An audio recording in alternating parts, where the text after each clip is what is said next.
Hello, नमस्कार माझ्या मित्रमैत्रिणींनो आणि welcome back to my channel, जिथे मी तुम्हाला माझे सगळे व्हिडिओ स्किन केअर आणि फॅशन स्टाईल या बाबतीत घेऊन येत असते. त्या व्यतिरिक्त सुद्धा अनेक वेगवेगळ्या विषयांवर मी व्हिडिओज आणण्याचा प्रयत्न करत असते. तर आजचाही तसाच एक वेगळा विषय आहे. आजचा विषय आहे ट्रॅव्हलिंगवर किंवा आपल्या पिकनिकवर, म्हणजेच ट्रिप आपण जे करतो त्याच्यावर आजचा विषय आहे.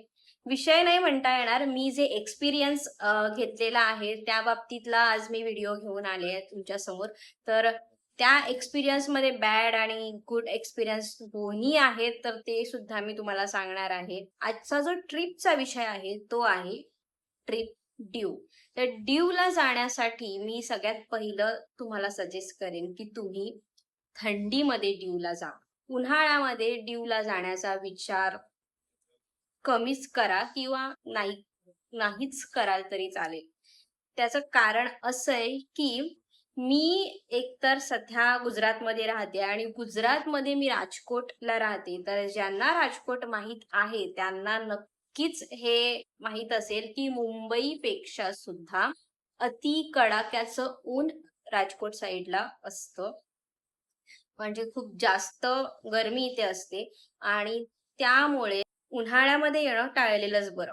त्यामुळे जेव्हा मी दीवला जरी गेले होते, तिथे बीच असल्यामुळे, जवळ बीच असल्यामुळे आम्हाला इतकं थोडं काही जाणवलं नाही कडाक्याच्या उन्हाचं. पण तरीही जर का दीवच्या फोर्टला जायचं झालं किंवा कुठल्या अजून कोणत्या वेगळ्या ठिकाणी जायचं झालं, तर उन्हामध्ये जाणं ते योग्य नाहीये. कारण आपण काही असं जंगलात म्हणा किंवा असं काही टेकडीवर असा काही करणार नाहीये, जिथे आपल्याला सावली मिळेल किंवा असं काही. त्यामुळे असे जे ते प्लेस असे आहेत, की उन्हाळ्यात जाणं योग्य नाहीये. थंडीमध्ये जाल तर अजून छान वाटेल, एक्सप्लोर करायला मजा येईल.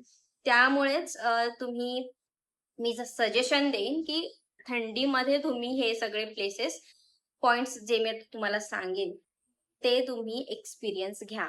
तर आता पुढे मी तुम्हाला तसंच नक्कीच सांगणार आहे, की अ, आपल्या ह्या ट्रिपमध्ये, आमच्या ट्रिपमध्ये, की आम्ही कसा एक्सपिरियन्स घेतला, आम्ही कसे गेलो आणि आम्ही काय-काय पॉइंट एक्सप्लोर केले, ते मी तुम्हाला सांगणार आहे. तर वळूया आपण आता.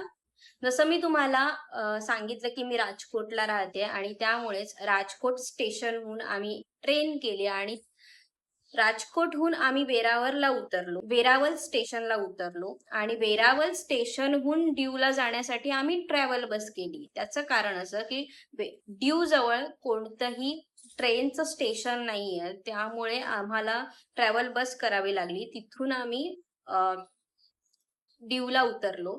आता दीव मधल्या काही गोष्टी सांगायच्या झाल्या तर तिथे तुम्हाला नॉनव्हेज खूप कमी प्रमाणात खायला मिळेल. कारण तिथे नॉनव्हेज जास्त अवेलेबल नाहीये. नॉनव्हेज हॉटेल्स जास्त अवेलेबल नाही आहेत.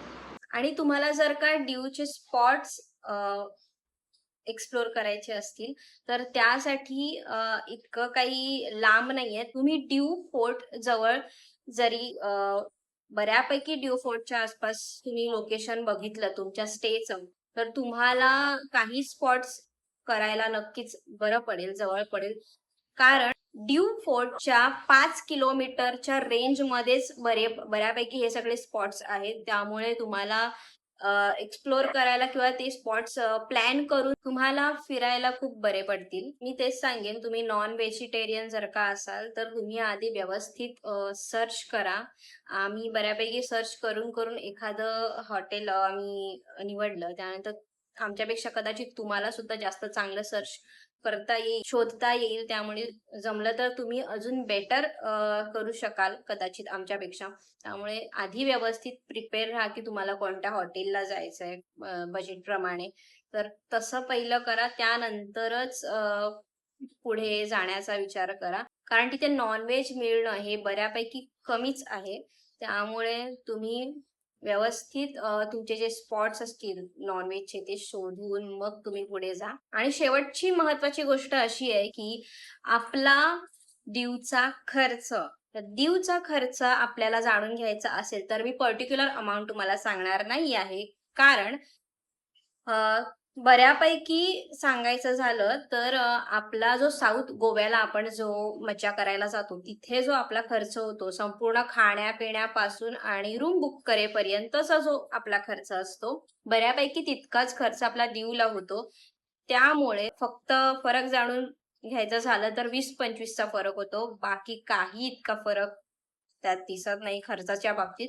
तितकाच खर्च होतो. तर तुम्हाला दीवला जाण्यासाठी जर का प्लॅन करायचा असेल, तर तुम्ही कशाप्रकारे कराल याचं सुद्धा तुम्हाला सुद्धा थोडंसं ज्ञान येईल. त्यामुळे एन्जॉय करूया माझ्यासोबत दीवची ट्रिप. संध्याकाळी 4:30ला आम्ही ट्रॅव्हल बसने दीवला उतरलो. तिथून मग आम्ही या अपार हॉटेलमध्ये या अशा रूममध्ये थांबलो आणि या रूममधून हा सुंदर दृश्य आपल्याला समुद्राचा पाहायला मिळतो. त्यासोबतच त्या समुद्राजवळ तिथे कामसुद्धा खाली चालू आहे, तुम्हाला दिसत असेल तर. तिथे बसण्यासाठी आणि चालण्यासाठी छान असा प्लेस बनवत आहेत. तिथून पुढे थोडंसं काम झालेलं होतं, तर आम्ही तिथे जाऊन बसलो, फ्रेश होऊन तिथे बसलो. शांत मस्त गार हवा येत होती, छान वाटत होतं. हे आम्ही बसलो होतो तिथे. समुद्राच्या मध्यभागीच एक जुनं लाईट हाऊस आहे. त्या लाईट हाऊसच्या जवळच एक चॅपलसुद्धा आहे. तर चॅपल म्हणजे माझ्या माहितीप्रमाणे जे चर्चचं छोटं व्हर्जन आपण म्हणू शकतो त्याला, ज्याला चॅपल म्हणतात. ज्याला चर्च नाही म्हटलं जात, एकतर ते इमारतीत असतं किंवा वसाहतीत बांधलेलं असतं. आणि तसंच आम्ही पुढे हे सेंट पॉल चर्चला आलो, निघालो तिथून बसल्यानंतर. तर हे असं सेंट पॉल चर्चला पोचल्यानंतर आम्हाला समजलं की सेंट पॉल चर्च 6 वाजता बंद होतो आणि 6 उलटून गेलेले. आम्ही गेलो होतो तोपर्यंत, तेव्हा आम्हाला कळलं की बंद आहे. तर आम्हाला काही जाता आलं नाही. पण निदान या व्हिडिओमुळे तुम्हाला समजेल की 6च्या आत आपल्याला चर्चला भेट द्यायची आहे. आम्हाला फोर्टलासुद्धा जायचं होतं, तर फोर्टसुद्धा 6च्या आत जावं लागतं तिथे. तर ते सुद्धा बंद होतं. आम्हाला तिथे त्याच दिवशी नाही जाता आलं, पण आम्ही दुसऱ्या दिवशी गेलो. त्याच दिवशी संध्याकाळी जेव्हा डिनर टायमिंग होता, तेव्हा आम्ही खाली जरा हे मस्त छोटासा असा प्लेस मिळाला खाऊ गल्लीसारखा, जिथे आम्ही आलो. तर तिथे नॉनव्हेज आणि व्हेज दोन्ही होतं, पण आम्ही काही जास्त सगळं ट्राय केलं नाही. आम्ही फक्त प्रॉन्स फ्राय ट्राय केले होते, ते बेटर होते. पण आपल्या महाराष्ट्रीयन डिशसारखं फूड तुम्हाला इथे मिळणार नाही. अपार हॉटेलच्या बाहेरच जवळच आहे, इथे बीचजवळ. त्यामुळे फक्त ट्राय करायचं असेल तर तुम्ही इथे येऊन करू शकता.